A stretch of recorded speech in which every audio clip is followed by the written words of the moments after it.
these are just a few samples of flowers where I have worked them up so that I could produce a quality product, not just something that's thrown together.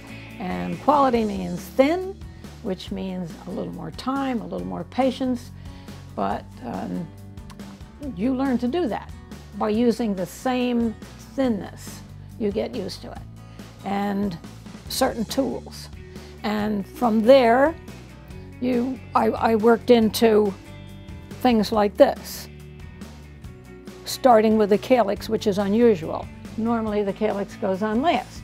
I'm starting with it because you might need something last minute. So you can build a flower, as you see here, on a dry calyx and use it right away. So I started innovating. Then I started trying to make life a little easier by cutting off, for example, a cake that has corners. Everyone thinks if it's square, it needs to have 4 corners decorated. Not so. Many years ago, I just started cutting a corner off, changing the shape so that I only had to concentrate on one area. And in this case, this has a little bit of a painted background. It takes up space. No one cares what's on those 3 corners. This is all they're interested in. Also on this cake, brush embroidery, very popular. The cake has to be baked, filled, iced, ready to go.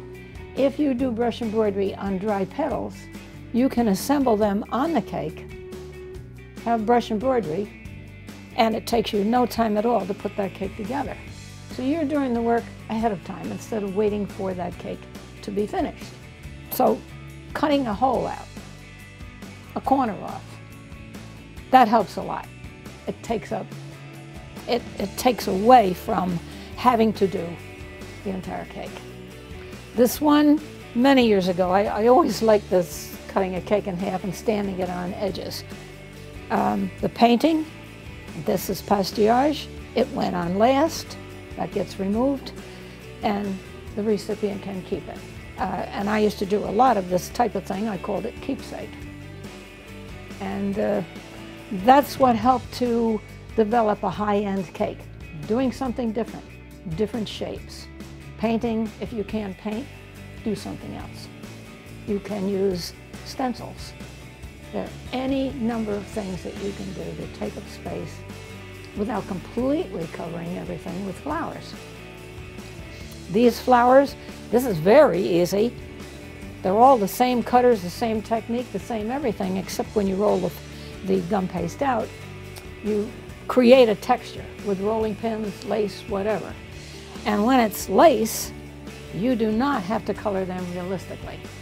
You can just luster them. And it gives you lace flowers.